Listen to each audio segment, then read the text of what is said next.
வணக்கம். என் பேர் நூர் முகமது காசிம். நான் வந்து ஜெகதாபி கிராமத்தில் படித்தேன். ஒரு கிராமத்துலேருந்து வரக்கூடிய ஒரு மாணவன் நான். எங்கள் அப்பா வந்து ஒரு சாதாரண பாத்திர வியாபாரி. எங்கள் அம்மா ஹவுஸ் ஒய்ஃபு. அரசு பணி மட்டும் இல்லை, முதல் தலைமுறை பட்டதாரி நாங்கள். இந்த அரசு பணிக்கான ஆரம்பமே எனக்கு வந்து 2016 காலேஜ் முடித்த அடுத்த முறை வந்து எனக்கு குரூப் 1ல் ஃபிலிம்ஸ் கிளியர் பண்ணேன். அப்போ ஆரம்பித்த என்னோடய பயணம் கிட்டத்தட்ட 8 வருஷம் ஆகப்போகுது. இந்த 8 வருஷத்தில் இப்போ வந்து குரூப் 2 மெயின்ஸ் கிளியர் பண்ணி அசிஸ்டன்ட் போஸ்ட்டு மெடிக்கல் டிபார்ட்மெண்ட் எடுத்திருக்கேன்.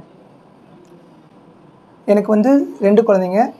என் மனைவி ஹவுஸ் ஒய்ஃபு, 2 பெண் குழந்தைங்க. நான் 2016 டிஎன்பிசி வந்து படிச்சுட்டே இருந்தேன். வீட்டிலேருந்து படிக்க ஆரம்பிப்பேன். வீட்டிலேருந்து தான் படிக்க முடியும், அதனால் வீட்டிலேருந்து படிக்க முடியும். இன்ஸ்டியூட்டில் போய் ஜாயின் பண்ணி நான் படித்ததே இல்லை. அப்போ தான் நான் வந்து 2017 வந்து லேப் அசிஸ்டன்ட் கிளியர் பண்ணிவிட்டு உள்ளே போயிட்டேன். ஒரு டிபார்ட்மெண்ட்டுக்குள்ளே போயிட்டோமே அப்படின்னு சொல்லி ரொம்ப எத்தாலஜிக்கலாக விட்டுட்டேன். அதுக்கப்புறம் கொரோனா வந்துருச்சு. அதுக்கப்புறம் அப்படியே விட்டுருப்போம். 2022 எனக்கு வந்து குரூப் 2 ஃபிலிம்ஸ் கிளியர் பண்ண உடனே ஒரு இன்ஸ்டியூட்டுக்கு வரணும் அப்படின்றப்போ நான் மயிலிறகுக்கு வந்தேன். மயிலிறகு தான் எனக்கு வந்து டிஎன்பிசி பேட்டை பற்றி சொல்லிக் கொடுத்ததே அவங்க தான். அதாவது எப்படி படிக்கணும், எவ்வாறு படிக்கணும், எவ்வாறு சக்ஸஸ்க்கான வழிகள் எல்லாத்தையுமே வந்து மயிலிறகு நமக்கு வந்து எங்களுக்கு கொடுத்தாங்க. அது மூலம் தான் இனிமேல் நான் வந்து டிஎன்பிசியில் இப்போ வந்து அசிஸ்டன்ட் போஸ்ட் எடுத்திருக்கேன் மெடிக்கல் டிபார்ட்மெண்ட்டில். இன்னும் மேலே போஸ்ட் எடுக்கணும் அப்படின்னு ஆசைப்பட்றேன். டிஎன்பிசியோட வாயோட இன்னும் பயணிக்கணும் அப்படின்னா நம்ம வந்து ஒரு இன்ஸ்டியூட்டில் படிக்கும்போது தான் நமக்கு வந்து எல்லா விஷயமும் புரியும். வீட்டிலேருந்து படிக்கும்போது நமக்கு எதுவும் தெரியாது. கரூரை பொறுத்த வரைக்கும் பார்க்கும்போது எங்கேயுமே ஒரு சரியான அகாடமி கிடைக்கவே இல்லை எனக்கு. அப்போது மயிலிறகு அகாடமியை நான் பார்த்தேன். ஃபஸ்ட் எடுத்துகிட்டு அவங்க நோட்ஸ் கொடுத்தாங்க. அந்த நோட்ஸை பார்த்தோன்னே எனக்கு பிடிச்சிருச்சு. அப்போ நோட்ஸை பார்த்துட்டு 2வது நான் வந்து அகாடமியில் ஜாயின் பண்ணிட்டேன். அகாடமி ஸ்டாஃப்ஸ் எல்லாருமே எக்ஸலண்ட்டாக எனக்கு பண்ணாங்க. வந்து ஃபஸ்ட்டு குரூப் 1 விட்டு வெளியே குரூப் 1 படிக்கணும், எனக்கு குரூப் 2 வருமானு தெரியல. அந்த ரிசல்ட்டுக்கான டைமிங் ரொம்ப அதிகமாக இருக்கும்போது நான் வந்து வேண்டாம், நான் வெளியே போகிறேன் அப்படின்னு சார்கிட்ட கேட்டப்போ சார் சொன்னார், உனக்கு என்ன பிராச்சித்தம்ன்றதோ கண்டிப்பாக உனக்கு கிடைக்கும், அதனால் இங்கே வந்து கண்டிப்பாக படிங்க, உங்களுக்கு கண்டிப்பாக வரும். வீட்டில் என்னால் படிக்கவே முடியாது. ஏன்னா 2 குழந்தை 6 மாதம் அப்படின்றப்போ என்னால் அந்த இடத்துல படிக்கிறதுக்கான வாய்ப்புகளே கிடைக்காது. எனக்கு ஸ்கூல்லே படிக்க முடியாது. ஏன்னா நான் 9:30 மணிலேருந்து 4:30 மணி வரைக்கும் எங்கேயுமே படிக்க மாட்டேன். அப்புறம் இன்ஸ்டியூட்டுக்கு வரும்போது தான் நான் படிக்கிறதுக்கு யோசிப்பேன். படிக்கணும்னு என்னமே வரும், படிக்குவேன். நைட்டுக்கு வந்து குழந்தைங்க தூங்கினப்பறம் படிப்பேன். வீட்டை பொறுத்த வரைக்கும் அந்த ஒரு 3 மாதமும் எனக்கு வந்து தவத்தோட பலன் தான் இப்போ வந்து அசிஸ்டன்ட் எடுத்திருக்கேன். இப்போ படிக்கிற மாணவர்கள் பொறுத்த வரைக்கும் நம்ம சிலபஸை ஃபுல்லாக பார்த்துக்கணும்.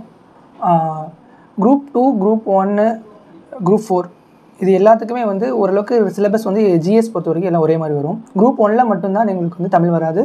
மற்றபடி குரூப் 2, குரூப் 4 வரைக்கும் தமிழ் வரும். இப்போ குரூப் 4ல் வந்து இங்கிலீஷ் இல்லை. இங்கிலீஷ் இருந்துச்சு, இப்போ இங்கிலீஷ் இல்லை. என்னென்னா தமிழ், மேக்ஸ், ஆப்ஸ் இந்த ரெண்டுமே வந்து நம்ம எந்த அளவுக்கு இம்பார்ட்டன்ஸ் கொடுக்குறோமோ அந்த அளவுக்கு நமக்கு ஸ்கோரிங் கிடைக்கும். நம்ம அச்சீவ் வந்து 190 அப்படின்னு வச்சுட்டோம்னா தான் 175 அப்படின்ற ரேஞ்சை நம்மளால் அச்சீவ் பண்ண முடியும். அந்த 190 அப்படின்ற ரேஞ்சை வைக்கணும்னா தமிழில் வந்து 95 மார்க்ஸ் அப்படின்றத நம்ம கம்பல்சரி போட்டே ஆகணும். Maps 25 marks. அப்போது நம்ம இதுக்கான செலவில் எப்படி செய்யணும், எப்படி நம்ம டைம் ஸ்பெண்ட் பண்ணணும் அப்படின்னா, ஒரு நாளைக்கு நம்ம 8 மணி நேரம் படிக்கிறோம் அப்படின்னா தமிழுக்கு குறைஞ்சபட்சம் 3லேருந்து 4 மணி நேரமும், மேக்ஸுக்கு நல்லா வரவங்களுக்கு 1 மணி நேரமும், ஓரளவுக்கு எங்கள் மேக்ஸே வராது அப்படின்னு நினைக்கிறவங்க 2 மணி நேரமும் மேக்ஸுக்கு எடுத்துக்கணும். ஒவ்வொரு சப்ஜெக்ட்டும் நம்ம போடணும். ப்ரீவியஸ் இயர் கொஸ்டின் பேப்பர் எந்த அளவுக்கு நம்ம வந்து சால்வ் பண்ணுறோமோ மேக்ஸை பொறுத்த வரைக்கும் அந்த கொஸ்டின்லேருந்து மேக்ஸிமம் 15 கொஸ்டின் வரைக்குமே அதுலேருந்து வந்துடும். மிச்சம் இருக்க 10 கொஸ்டினும் அதோட சாயல் தான் வரும். அதாவது அதில் இருக்கிற கொஸ்டின் நம்பர்ஸ் மட்டும்தான் மாற்றுவாங்களே தவிர மற்றபடி எதுவுமே இருக்காது. அதனால் நீங்கள் அது வந்து மேக்ஸில் வந்து 25 out of 25 அப்படின்றத எப்போயுமே எய்ம் பண்ணுங்கள். தமிழை பொறுத்த வரைக்கும் 95 மதிப்பெண்கள் அப்படின்றது குறையாமல் பறக்கிறதுக்கு நம்ம முயற்சி பண்ணணும். அதில் என்னென்னா நம்ம வந்து 9ஆம் வகுப்பு 10ஆம் வகுப்பு இதில் வந்து எப்படின்னா 40 கொஸ்டின் வந்துடும். 6லேருந்து 8லேருந்து ஒரு 30லேருந்து 35 கொஸ்டின் வந்துடும். +1 +2 மிச்சம் ஒரு 15 20 கொஸ்டின் வந்துடும். அது இல்லாமல் வெளியே தமிழ் இலக்கிய வரலாறுலேருந்து ஒரு 6லேருந்து 7 கொஸ்டின் வரும். இதுதான் வந்து நம்ம வந்து டிஎன்பிசியை பொறுத்த வரைக்கும் தமிழை எப்படி எடுக்க வருது. இல்லை ஓல்டு புக்கா நியூ புக்கா அப்படின்றதெல்லாம் தாண்டி நம்ம நியூ புக்கு எந்த அளவுக்கு நம்ம படிக்கிறோமோ அந்த அளவுக்கு இன்னும் வெற்றிகள் அதிகமாகும். ஓல்டு புக்கும் நம்ம வந்து படிச்சுக்கணும். அப்போ தான் வந்து நம்ம வந்து அந்த 95 அப்படின்ற ரேஞ்சை எடுக்க முடியும்.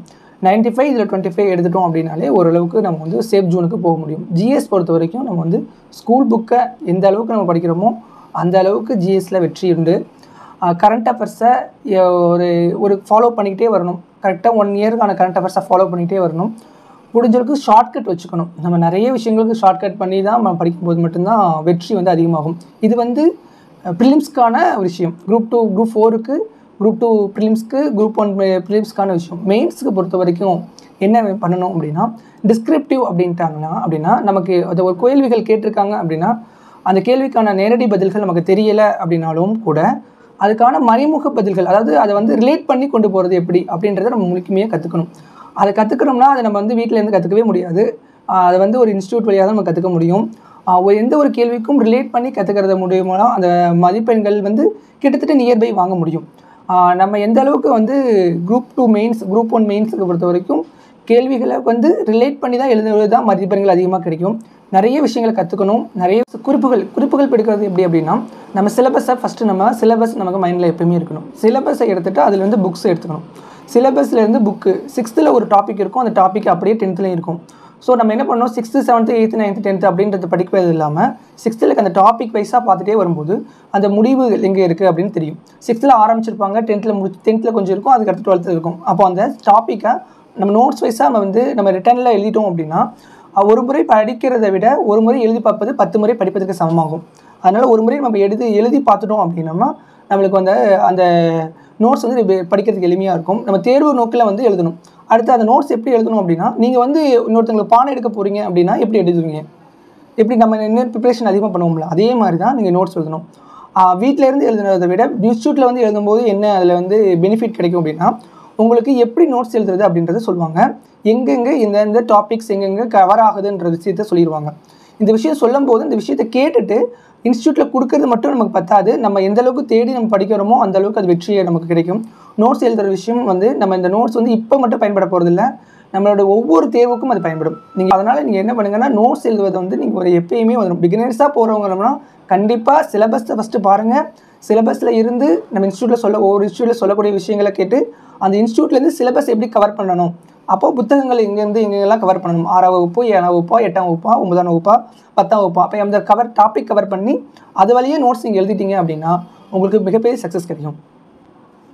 2 குழந்தைக்கு தந்தை, இன்னொரு பணியில் இருந்தும் கூட என்னால் சாதிக்க முடியும் அப்படின்ற போது நீங்கள்